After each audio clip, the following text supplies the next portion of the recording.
2. Student Loan Scheme Bill, first reading. The Honourable Peter Dunn. Mr Speaker, I move that the Student Loan Scheme Bill be now read the first time, and at the appropriate time I will move that the bill be referred to the Finance and Expenditure Committee.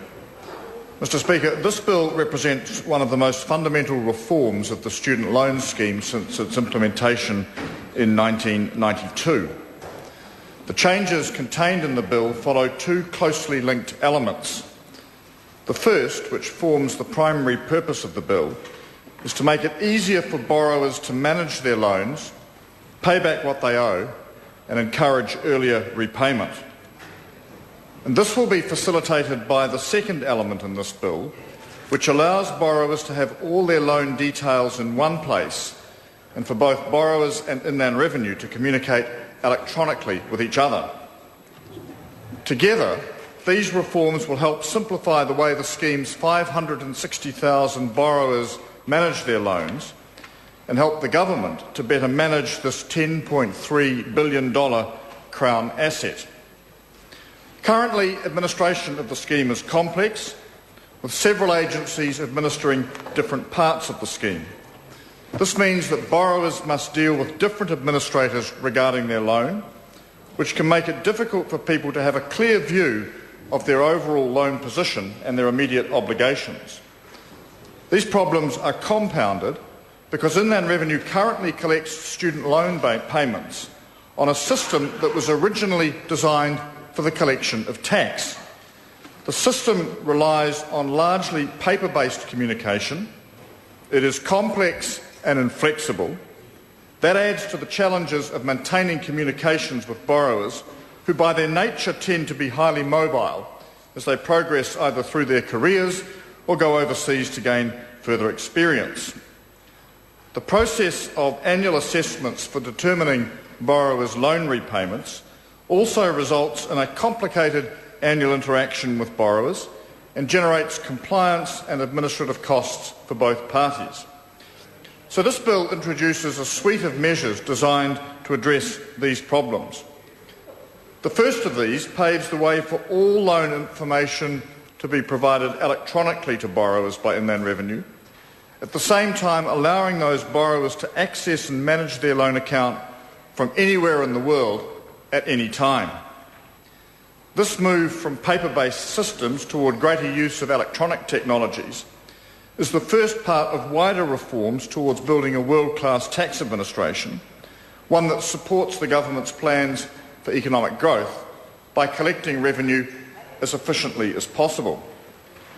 It is based on making new technologies available to allow taxpayers greater use of modern interactive electronic services, which will result in a lot less paperwork for Inland Revenue and taxpayers, or in this particular case, for student loan borrowers.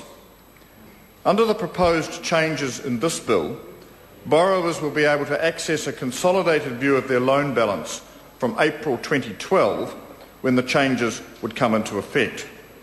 This means that borrowers who are currently studying will no longer have to contact two agencies for this information as they do presently. The result will be increased certainty and lower compliance costs for borrowers because of the improved quality of information available to both borrowers and to Inland Revenue, and the information being provided in a format that is easier to understand. Mr Speaker, the overwhelming majority of borrowers will also benefit from a further change in the bill, which will remove the current annual end-of-year assessment if their income is from salary and wages only, and their before-tax income is over the pay period repayment thresholds.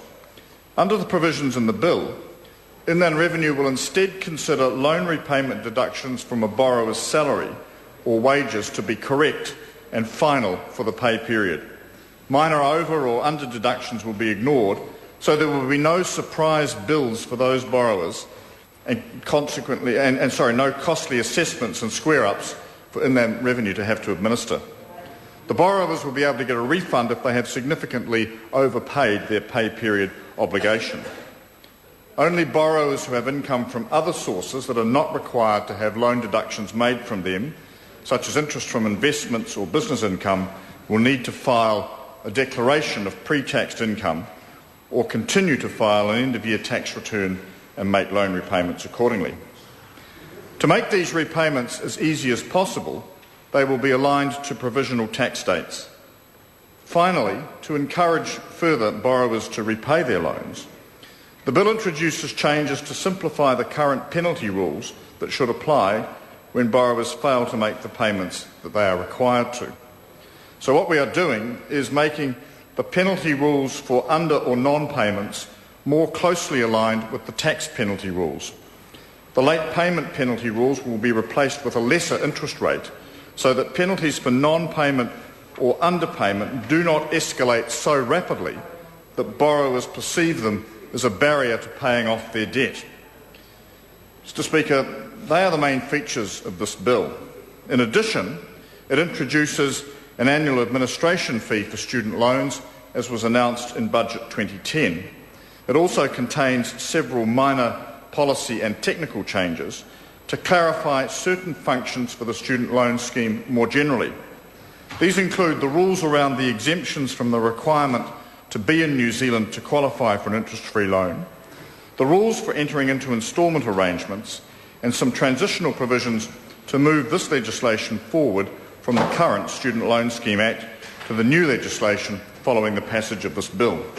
So overall, Mr. Speaker, this is a very positive bill for everyone who's involved in the student loan scheme.